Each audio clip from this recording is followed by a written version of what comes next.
inclusive of all those populations who are expecting to have this kind of housing no longer having that promise and kind of being left in an interim. And then July 30th is specifically like the core of what we're talking about. That was the financial aid package drop for about 3,000 students. I think that what we've gained from the survey, what we've heard just in conversation in group meetings and just interpersonally with our friends, is that those have been majorly insufficient. A lot of people have seen significant drops. A lot of people are in a position wherein they have to decide, are we going to have a full-time job? Or if they have a full-time job that's already going to like maintaining the household that they're in, are they going to withdraw? Are they going to, so like, I think that speaks to the seriousness of how insufficient a lot of these packages were. And what's even worse is that when we're looking at the general populations of students, those 3,000 students who got those financial aid packages predominantly harmful to them are still in a better situation than the other percentage of thousands of students, because those thousands of students don't have any information at all. So to my knowledge, I believe the first years, the class of 2024, haven't gotten their updated packages at all. And because Georgetown has kind of put us in the dark, they haven't really been updating us. The financial aid office hasn't been updating us. They haven't actually moved the date, which is August 5th, for when we're all supposed to be able to accept these packages or start paying our tuition. So as it stands right now, the majority of our on-campus community doesn't have information that they have to accept or decline in 2 work days. So I think that kind of surmises like what the situation is and just how terrible it is. I think like Daniela could kind of pick it up from this point to cover this PowerPoint in this aspect of the overview. Yes, thank you. So when we sent out our form to kind of get feedback on how did everyone's financial aid packages look, what differences did you see, we had a significant amount of respondents in just one day. I think the latest number is about 200 students have responded to this. And as you can see on our chart, and this is not just us like estimating, this is literally exactly the data from the students who have responded so far. Over 40% have seen a 10,000 or in the amount that they've been given, which is literally in the thousands. So not only are students having to pay more for, not only are students receiving less financial aid, which we saw coming from the tuition reduction, students are having to pay more out of pocket for virtual learning. And so these numbers just don't add up for the university to be giving the rich people who pay full tuition or close to it a tuition reduction, and the rest of us are having to pay thousands of dollars more in our tuition. And so that's what's happening right now. These are the numbers, and everyone has seen an increase in how much they're having to pay, which is ridiculous for a pandemic. Sorry for the passion. No, the situation's just terrible, but I think that when we want to talk about the specifics of tuition reduction and what's that looking at, and like specifically how we kind of end up here with how Georgetown chose to implement this program, I think someone who can speak to it well, he's been pretty prominent in this type of conversation, is like Eric Bazil, and so I'll let him carry on with this slide, but this is to give that kind of statistical context for what we're talking about generally. All right, thanks, Niall. So basically, like, as a result of the reduction in cost of attendance, like that the university provided at the top line of the financial aid packages, you basically have to have a contribution above $69,000 a year to actually experience any benefit, like from the tuition reduction. And it's quite wild to think that the reduction only changed packages, because like a lot of the change was actually from the room and board if you were not going to be on campus. Like it really only changed it by $2,000, like that reduction in cost of attendance. But it nevertheless has a really important financial impact, because 25% of tuition goes back into financial aid packages. And it's specifically when you see a GU scholarship on your financial aid package, like that item line specifically comes out of projected tuition revenues. So that has had like definitive impacts that we can see for sure, like happen on financial aid packages. The best example is that a lot more people are do log hours on federal work study. A lot of people have seen their contributions from federal work study increase, and that's because the federal government is paying 100%. Before it was 70% the feds and then 30% the university. So at this point, like the university is financially incentivized to move people towards federal work study. A lot of people have also seen expansion in their federal loans, which technically doesn't have to come from the university, but still like helps meet that cost of attendance. So they got to be very sneaky with the access you have to your subsidized and unsubsidized loans. I know my case personally, my subsidized loans doubled from year to year, which for my family, like that is a significant financial pressure now. And of course, like by doing all this, they were able to actually reduce the scholarships that students got in terms of GU scholarships, and as well from endowed like memorial scholarships or the 1789 scholarship. Like they were able to reduce your like how much money they were putting up from there. And like that's kind of the uncertainty we're seeing right now with first year students. Like, are they going to like preserve that contribution, but then increase first year loans? Like, are they going to mess with like the scholarships? We have no idea, like right now. And like that's the scary part because we have no transparency on this method.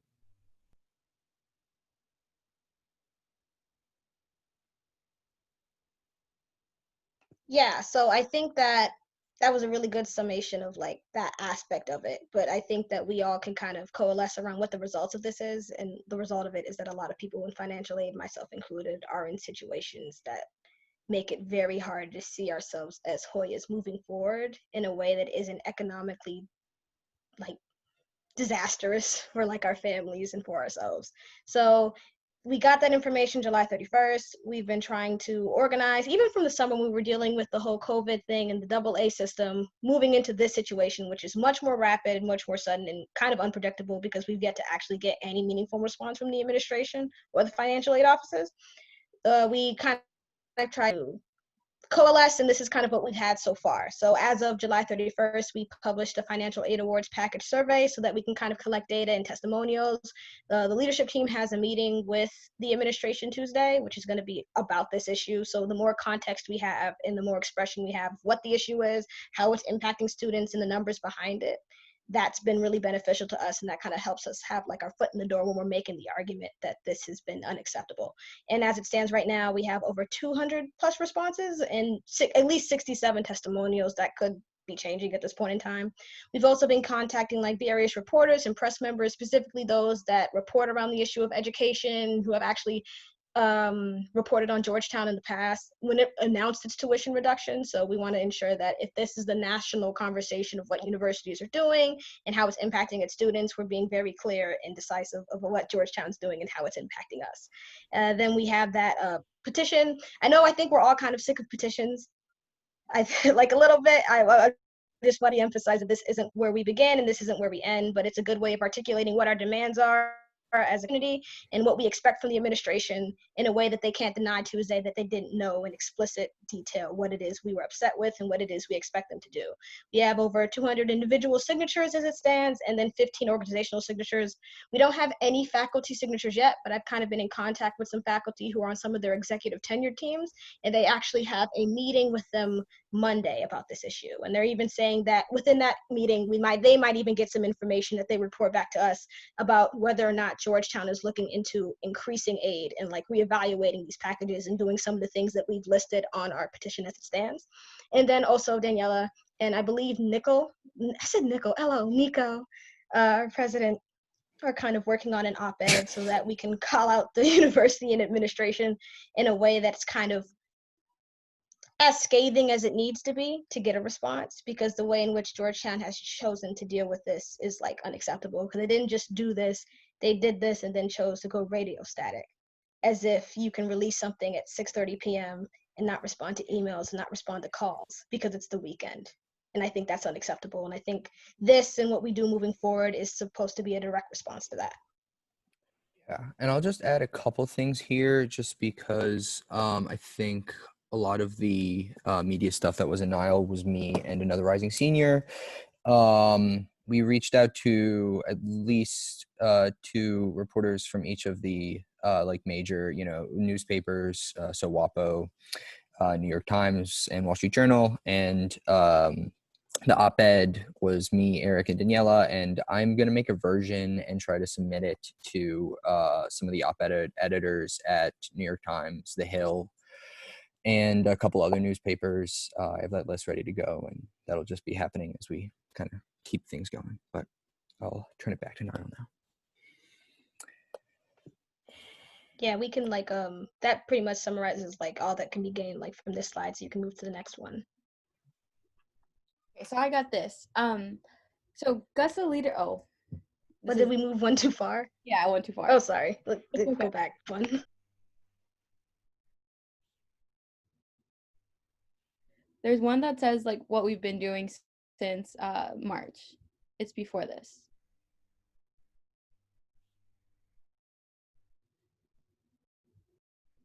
That one. Okay, thank you. So basically, we have been, this isn't the first time we've been dealing with admin. This isn't the first advocacy that we've had to engage with, because Nico and Bryce, and then later on Senate leadership, has been meeting with the administration weekly since March about countless issues regarding fall reopening and COVID response. So this is something that the administration never once told us, never once brought to our attention. Every time we had asked about financial aid during these meetings, they always reassured us, full aid will be met. Don't worry about it. And everyone and their mamas had been asking about financial aid since like May, when financial aid packages should have come out. And we have been asking every single time. So when this happened, we were completely blindsided. And this is not even the only crisis that the administration has thrown upon us, because we have had to deal with so many just insane situations since the beginning of all this. This whole summer has been crises that we've had to, fires that we've had to try to put out, and we just couldn't because the administration wasn't listening to us. And so it's really important to understand what we've been doing so that you all understand why it's so important that all of these measures are taken, and that we all as a community rally together to really try to get the administration to listen to all of us, and not just, GUSA's small petition here. We're doing this as a community of students. And so other than meeting with administration, we also circulated all kinds of petitions, and these usually did get the conversation started. And so that's why it's important for this one to be circulated, because it gets the conversation in front of administration. We also circulated feedback forms, which is how we were able to understand what the priorities of students were and what they needed and wanted in the fall reopening, which is why it's important to fill out this feedback form about financial aid. As Niall said before, we need that context to understand what we're up against and what's happening with all the students. And we also wrote an op-ed in June about how disrespectful the administration has been about actually valuing our input, because we had told them about so many problems and issues that arose, and they never once actually listened to what we had to say or even considered what we had to say. And so that's why and so to us, the op-ed provides us a platform to look back and say, you know what, we've been telling you this, or we told you so, and to tell other people, this is the problem, and this is what we've been proposing as solutions, so that it's concrete and everyone knows what we're talking about and what we expect. The Senate, we have also passed 7 pieces of legislation on fall reopening and 3 specifically on financial aid. And you know what? The administration decided to listen to pieces of legislation that had nothing to do with any of this, that had to do when they felt that they would be sued. And that's the only time they actually listened to us. When it came to actual student problems, never once have they actually looked at our legislation.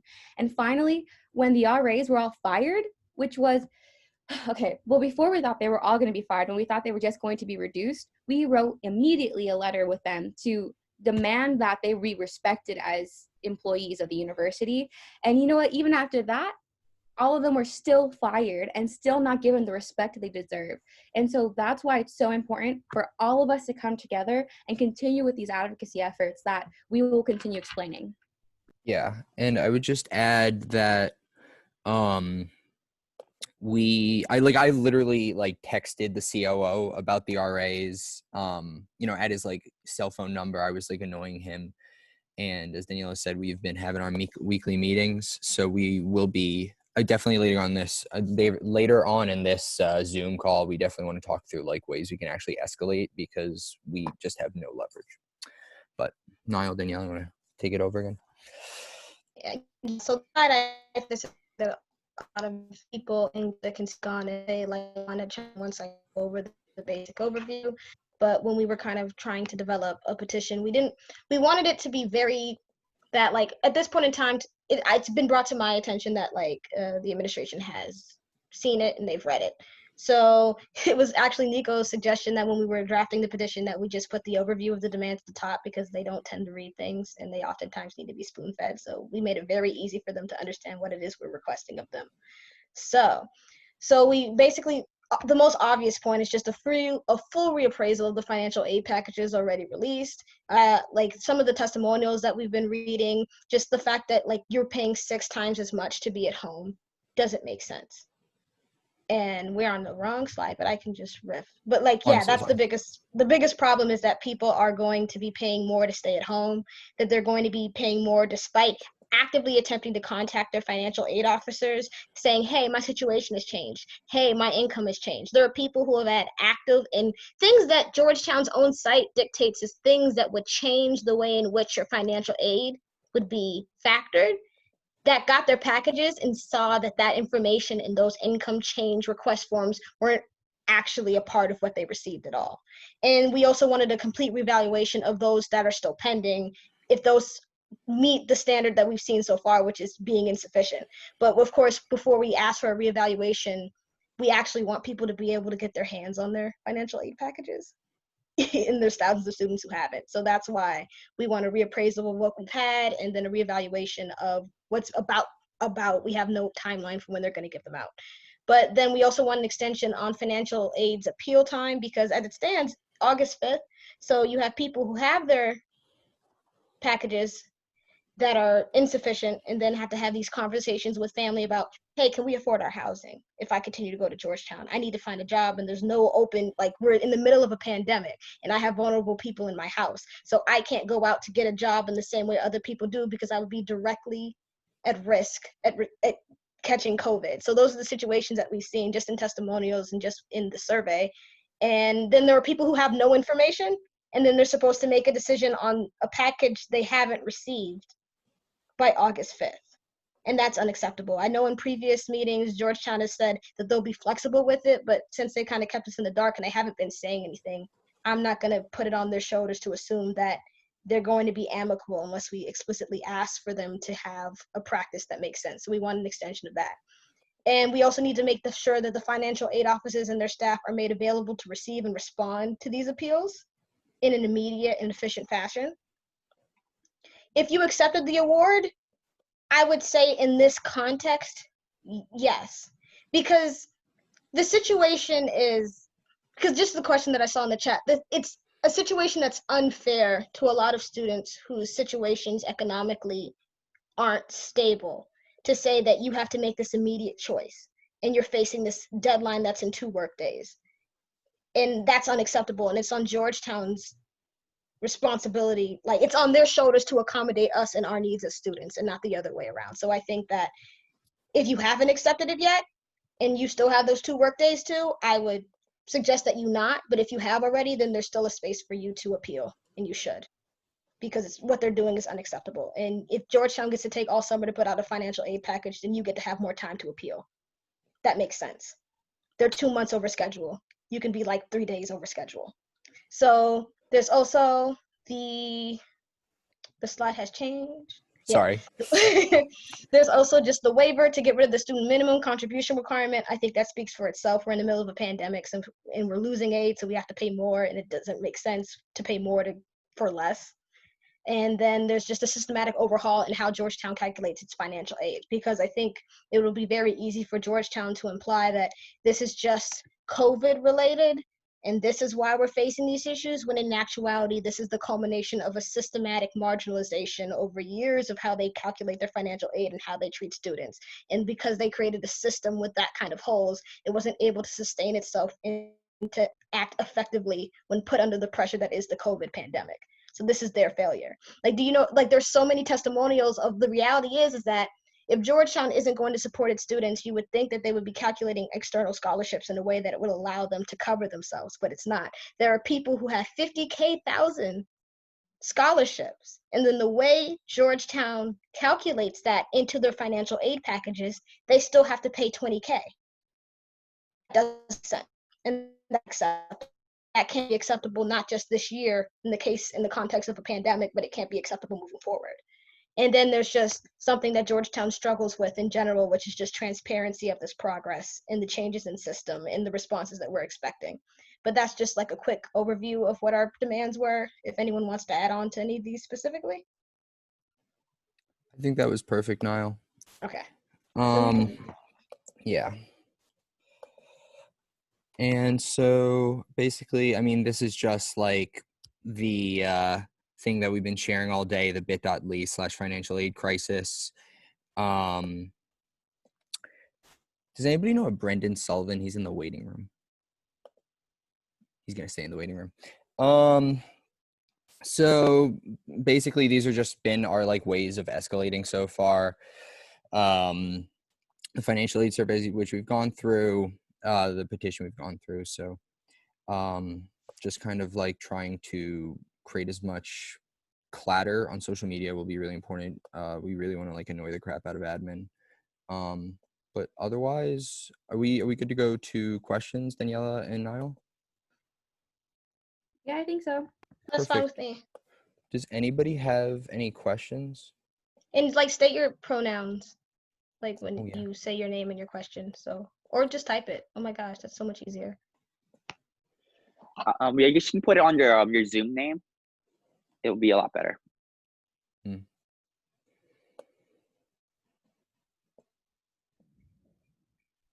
If we don't have a ton of, oh, sorry, go ahead.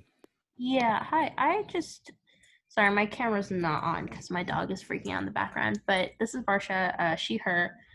I just had a question of like, a lot of this aid situation is a result of the tuition reduction, as we've talked about, and I'm just wondering, like, as we talk with admin about, fixing this, obviously, and they come back with, well, we reduced tuition due to student demand, and now because of that we aren't able to help with aid. Like, would you guys push to kind of reverse the tuition reduction? So I was just curious about that. Yeah, so one thing we featured definitely in the op-ed, this was highlighted, is that whatever means necessary to increase financial aid and actually have it like above normal levels to respond to the pandemic is necessary. So if that means increasing tuition for students paying full tuition, that's a necessary step. If that means digging into the endowment, that's a necessary step. If that means pausing facilities projects, right? We have a lot of renovations going on right now. That could be a necessary step. So there's a lot of pools that the university can pull from. And what's really disappointing about this outcome is that they haven't so far. But yeah, definitely willing to advocate for whatever we need to do to increase financial aid. We're also the representatives of the student body.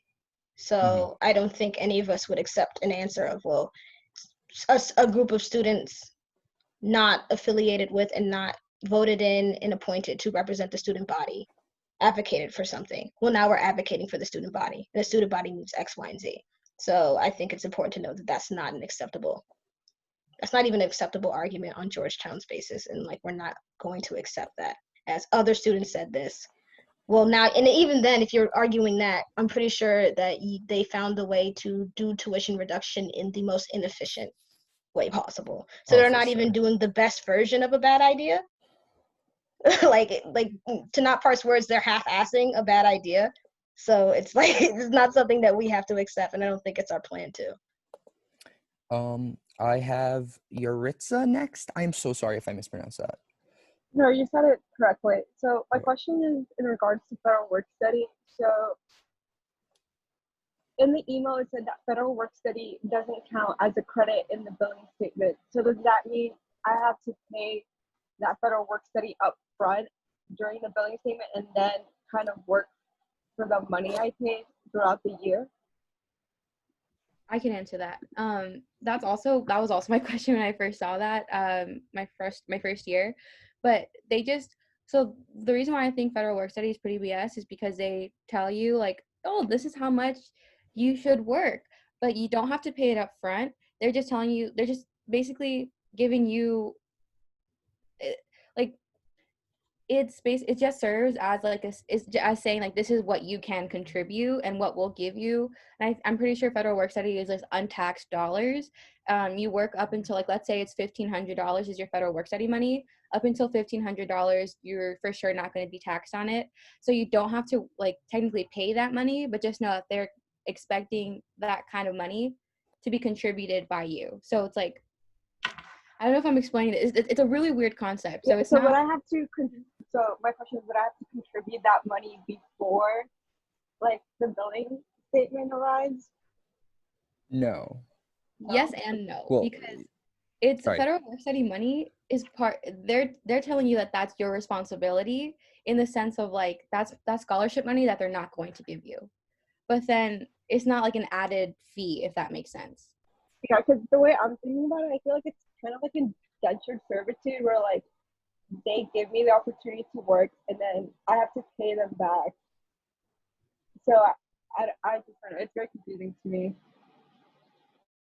Like as long as you pay your tuition bill when it's due, you don't have to worry about federal work study. And I think the other thing, this is kind of like a tangent, but on federal work study, like a lot of people like had their aid was way lower, but their maybe they got like a lot more work study, like maybe they got like a full like $3,000 allocation. That's because this year the federal government is paying 100% of federal work study. It's usually 70%. So Georgetown is like, that's a way of like saving money for them. It's like a kind of a little skeevy way out. Finn, you had the next question. Sure. So if these packages were released months ago like they were supposed to be, I think admin would have plenty of time to reevaluate the packages and fix the issue. However, they've really left themselves only a matter of weeks to address the concerns of thousands of students and to potentially revisit thousands of financial aid packages. So my question is kind of, what if Georgetown says that they logistically can't fix this issue in the amount of time that they have left? Because all of your demands are great, and I think that Georgetown really should do them. But is it my question is pretty much like, which deadlines are we going to have to get them to move back to make it feasible for them to actually address this issue before anyone gets charged anything? If I could just like, I'll take part of this, and then if anybody else wants to jump in. So like the only hard deadline the university has is the add drop period end, like because that's when they have like final enrollment numbers, like money is dispersed and allocated across the university. Pay is started to figure. It's like they start figuring in pay, and that's like the first week of September. So they really do still have a window of time to reevaluate people's accounts, to add more money in, to process payments. Like if they say that like, oh, we can't do this, we can't extend it back. We also do have until August 24th when classes start. Like pretty much like they do have time. I think like they might be like trying to like get out of the work of doing it, but there's certainly still they could at least give us 16 more days to compile financial documents, like talk to lenders and like work like through all of these problems. I think it's mentioned in the petition, but like we don't have to take the fall or the consequences of Georgetown being an inefficient institution of education. So it can't be that, oh, we waited 2 months and we messed up, so now you have 3 days to make a decision. I think we should at least, like, if you're a $1 million nonprofit that makes, with a president that makes more than the actual US president, then you can find time, and a lot of your deadlines are infeasible or as flexible as you need them to be. And it's our demand that they're as flexible as we need them to be. So I just think that Georgetown's in no position to hold anyone to any type of standard of position or deadline or coherent agenda, because they themselves have not been able to maintain that in their system of professionals who have been doing this longer than some of us have been alive. So my response to that is just find time, and you have to figure it out. And it's not a question of if, it's that you have to, because you failed us structurally. And so in every way that there is a social contract between us and a university, in this context, we have been failed, absolutely. So as far as I'm concerned, if Georgetown doesn't have the time, it has to find it, because it's the ones who failed, and we don't have to be responsible for you being unable to formulate yourself as an institution. I am going to call on Connor next. I see Margot has a question in the chat, and if someone could answer that in the chat, or you can come back to it after we get the people in line. But Connor, you're good to go. Hey, so I have a question about housing and food costs. So in the past, financial aid has covered like the cost of tuition and then the cost of housing and food on top of that. I have to eat and pay my rent this semester, and I'm relying on financial aid for that. It seems that they've cut those expenses out entirely because they're saying since no one's living on campus, that's not part of the like expected cost of going to Georgetown this semester. Is there any discussion about arguing with them about that or demanding that they reinstate that for kids that have that require financial aid, or is there like a legal reason for them not to be able to provide that to us? I don't have a good answer for that. Does Niall and Danielle, do either of you know? I think I don't really believe, and I'm not speaking for GUSA. I'm speaking for my role in GUSA, but I'm not speaking for GUSA as an institution right now. I don't think that we can ask for everything, and then they have to have a conversation with us in detail in a way that gives context and understanding and transparency why it is that can't or cannot be. So as far as I'm concerned, especially when we haven't even had our first conversation with the administration in regards to all that's been dropped on us in a matter of like a few days, we can ask them, and then they have to have a good reason to. I think that the unfortunate thing is that a lot of our organizing, a lot of our petitions, a lot of that is like happening in the absence of dialogue and communication. So I can't even say, hey, Georgetown has said this previously, so that makes me think that X, Y, and Z is possible in relation to what you're asking for. But what I can make a promise of is that when we're having that conversation with the administration, that'll be on the agenda, and that is a question we'll ask, and we'll ask it until we have a reason as to why it is going to happen or why it is not something they can conceptualize.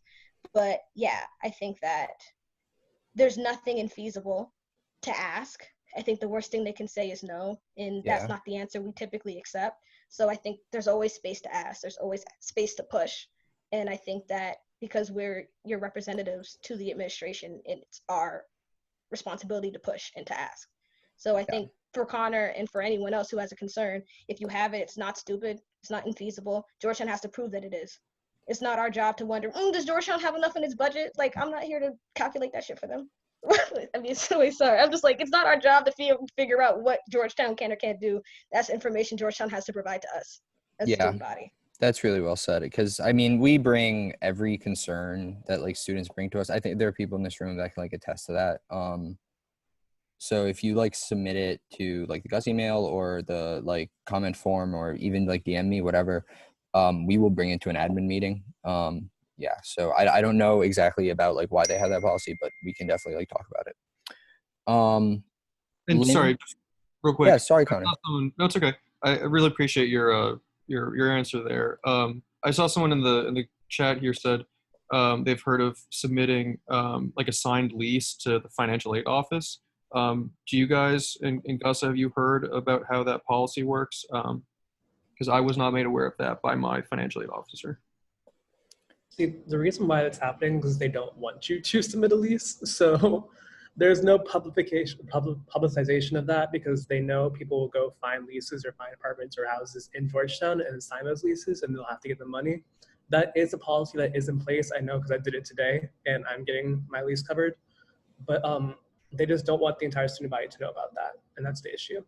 Okay, are you able to publish information about the steps to take to submit our lease? Because I reached out to my designated aid officer or advisor 2 weeks ago, and he never responded to me. I reached out again on Friday, again, no response. And I have to decide if I, will be able to pay my rent by the next like 3 weeks. Is there a way you guys can like publish steps to take to do that? Yeah, we can do that. Yeah, Awesome. The responsiveness of the like financial aid advisors is just like disgusting. Mine's been ghosting me. And I have read receipts, so he's reading my emails, and I'm like, hey, I can't afford to go to Georgetown. He's like, damn, that's crazy. So the only person who responds to my emails is Greta, and she's mean. And that's like another aspect of like the petition and like dealing with like financial aid and making them more accessible, because they have a way of making you feel like you're the problem for asking them to do their most basic functions that they list on their LinkedIn profile. So yeah, I think it's unacceptable that they've been ghosting you and ghosting other students. And I think that's something that we'll be bringing up in multiple administrations, because if they can't hire people who can do their jobs, they need to fire them and hire someone else. It's a pandemic, so I don't want anybody losing their check, because we're in a very complicated situation. But if you can't be responsive to the needs of students in the middle of a pandemic, then you need to be put in the back office, and someone with better social skills and a way of keeping up with their emails needs to have your position. And that's something that we'll advocate for, because that's unacceptable. Yeah. We do got to move on because time is passing. But Lynn, do you want to give your question?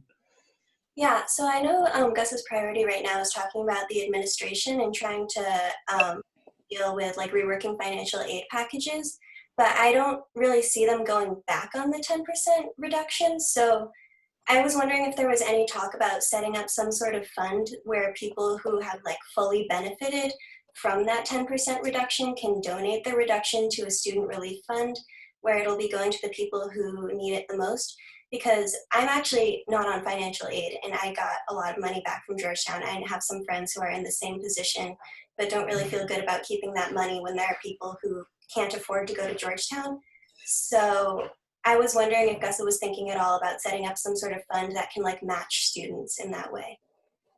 That's a great idea. So we had talked about like improving the COVID relief fund, and the other kind of like back end solution that we had, I think I talked about this with Bryce, was like setting up like grants. So basically setting up a pool of like grants that you can give to students to replace the fact that they didn't get like a realistic amount of financial aid. But I think setting up a donation drive wouldn't be the craziest thing we've done. We could definitely do that, right? Like we're allowed to. We're 501c3. Right? We can do that. We can do that, yes. Yeah, we're 501c3. And yeah, no, we could definitely we could talk about that. But yeah, the other kind of like if, and hopefully not when, but if like we just cannot get them to budge on financial aid, the kind of next step is seeing if they can set up some kind of huge grant fund, or like making the COVID relief fund like actually, use it, like giving enough money that it can actually support students. But we could also set up donations. Mackie, you have a question? Hey, it's Mackie. My pronouns are she and they. My concern is with federal work study, because last semester after we left abruptly, the university said that they would still pay us for our scheduled work hours, whether or not we were able to actually do them virtually. But my boss has told me that this fall, they'll only pay us for the hours that we actually work. But the problem with everything being virtual is that there isn't enough work to go around. So I don't see how I'm going to be able to earn as much money as I previously did. Yeah, it's a real concern. That is the new policy. So you do have to actually like do work hours to get your work study now. They've like said, oh, we're going to make a ton of new jobs, but they also said they're going to be very generous financial aid. So like, Lord knows what they're actually going to do. Yeah, we need to like make sure they are actually creating student jobs. I know on campus jobs, they are like increasing a little, like that physical jobs, but in terms of virtual jobs, I do not know what jobs will be available. We really just got to keep pushing for more. And we'll add that is our next step in advocacy, like when we talk to the administration, because we trusted them when they said that full need would be met, and so now we're not going to trust them for anything else they ever say. Yep. And so we are going to be talking about like what does this look like, what options will be available, because they've told us that financial aid or federal work study jobs will be still available virtually, so we're going to hold them to that. But that is the next step after this. Yeah. And this week was like by far the most like jarring like we've had to deal with, and we've like dealt like a ton of like stupidity and nonsense. Like this week this was like the first time where we had like not even like a hint of what was like the storm that was coming. But Julia, you want to give your question? Yeah, so you guys seem to be more up on the happenings of the financial aid office than me. So I'm just curious, they say they're not going to review any appeals until the end of the fall semester. What are they doing in the meantime? Because to me, it just sounds like they're backing people into a corner and having you sign up for the entire year with the risk that you appeal at the end of the fall semester. And then they come back and say, we have no more money for you. That is exactly the plan verbatim.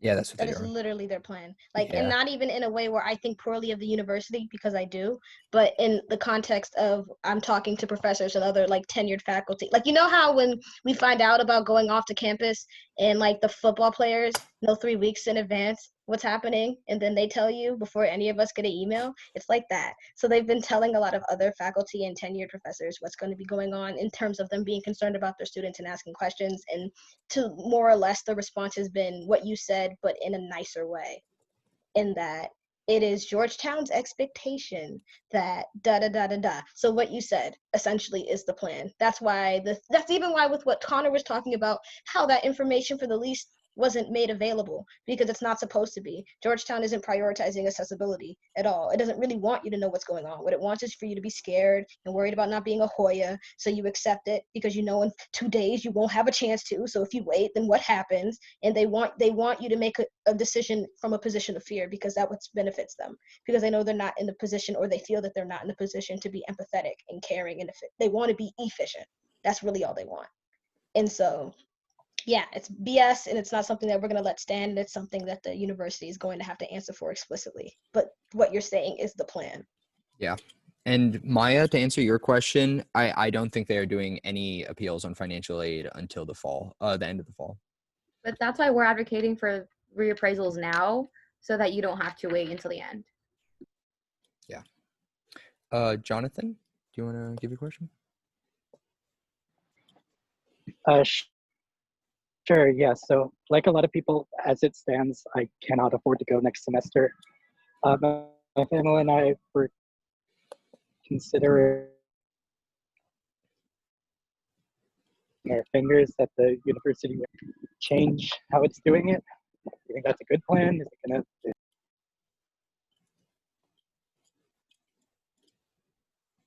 Jonathan, you're cutting in and out a lot. Yeah, it actually says you were muted for a second. Okay, so my apologies. I'm outside. Sorry, just 1 second. No worries. And while Jonathan gets set up, I don't see any more hands raised. So after this, I was thinking we could go into discussion of like, if anybody has any ideas about ways we can like really like try and get to them, because or I saw like, I had an unanswered question really quick. Do you want to take that, Danielle? I'm also ready if anyone has a chance. Go ahead. Go for it. Okay, so like a lot of people, as it stands, I cannot afford to go to Georgetown this fall. My family and I were considering doing part-time for this semester and then waiting, hoping to see if the university somehow changes it all. Is that a worthy plan, or is that like a waste of time? What class are you in? So I had a medical leave of absence, so I'm sort of in between a senior and a junior. I need 35 credits to graduate. Because if you were a freshman, I was just going to be like, like UMD's prices are great. Like, just go. It's not worth it being a Hoya. Yeah. 2 years in, I could take it or leave it if not for the people. But yeah, that's a terrible situation, and I'm sorry that Georgetown is putting you in a position to where you have to have faith in an institution that has not made itself worthy of that for any of its students, especially those in like vulnerable and marginalized positions. I think that that's such a personal question that like I think that there may be people here who have more like depth in terms of the finances of it, who can give you like an actual statistical meaningful answer. But I think like in terms of if it matters if you finish it out here, if you think the community even virtually is important enough for you to return to, if your family's in the economic position, in the ramifications of that. Like, there's a lot of information that I don't know and that I don't feel like I'm owed from you in terms of describing what your situation is. So I think that, like,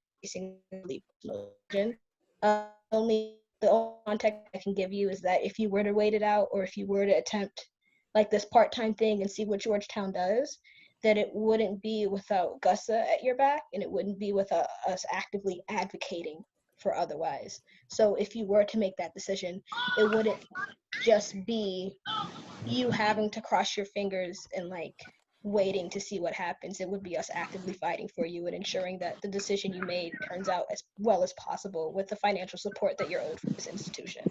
But like, yeah. And So I we would can also, just say you're supported and not what your decision should be. but yeah, and Jonathan, I think I saw somebody say this in chat. I'm pretty sure this year they did change the policy where part-time students can receive aid if they're taking more than, I think it's 7 credits. So if you're taking between 7 and 12, you can still will not change. Yeah, so your EFC, thank you so much for that, Zara. Your EFC will not change if you go part-time. So you'll be like, you're paying by credit. I don't know the exact logistics of that. It's a hard question. I'm sorry I don't have a better answer. Thank you. I appreciate it. We have a few more questions. Jake L is the next hand I see. Hi, I'm Jake. Pronouns he, him. Can everyone hear me? Yep. Cool. So just a clarification, I'm looking on the financial aid office's website, and it says that they're not going to consider changes in income related, changes in 2020 income until the end of the fall semester, but it's not explicitly stating that they're not going to take any appeals until the end of the fall semester. So I just want to clarify, is it that they're not going to take into account any pandemic-related 2020 changes, or is it just that there's a total moratorium on appeals generally? Because there is a slight distinction there, and I'm just curious whether they've been clear on that. To my knowledge, I also had asked this question. The only way to really appeal is from a change in income. So they don't typically consider any other kind of appeals, which is also one of the issues. So to me, this kind of seems like a moratorium on all kinds of appeals, which is why we're advocating for just that reappraisal of everything, and for them to consider these COVID circumstances.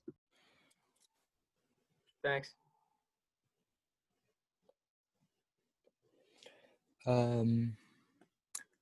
Milan?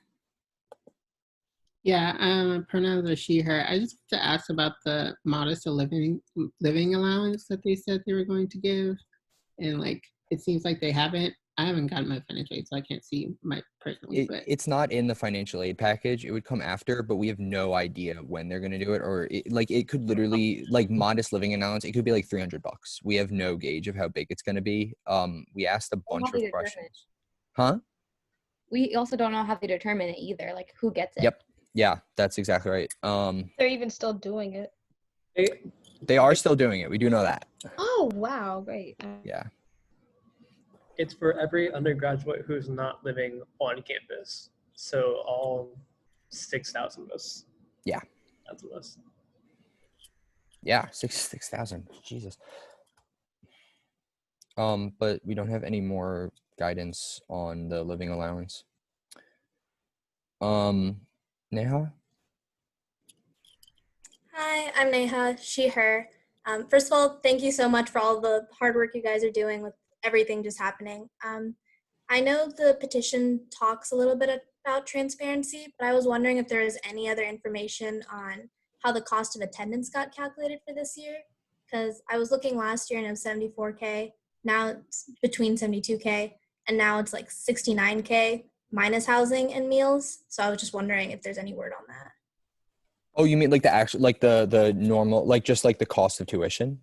Yeah, just like the sticker price. Oh, yeah, sure. So I could talk to that. Usually Georgetown increases tuition 3.5% a year. it's been about 3.5 since 2016-15.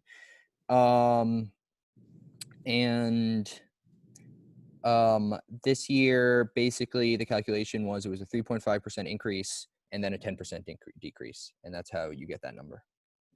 Okay, that's helpful for context. Thank you. Yeah, of course. I have to make Bryce the host and ditch you all. Wait, I can do that, right, Bryce? That like logistically that works. Okay, cool. Yeah, I'm also gonna dip, and can all the senators dip as well so we can go to our Senate meeting? Bye, Bryce and everyone else. Thank you for all coming. Yeah, likewise. And again, if you like you can DM my net ID is NF232. The GUSA at georgetown.edu email goes to my email. Same thing was GUSA president at georgetown.edu. Those all go to me. And I'm super responsive. Thank you, Bryce. Yeah. Yeah, so I'm gonna head out. I have a few meetings to go to, but thank you so much to all who came and asked questions.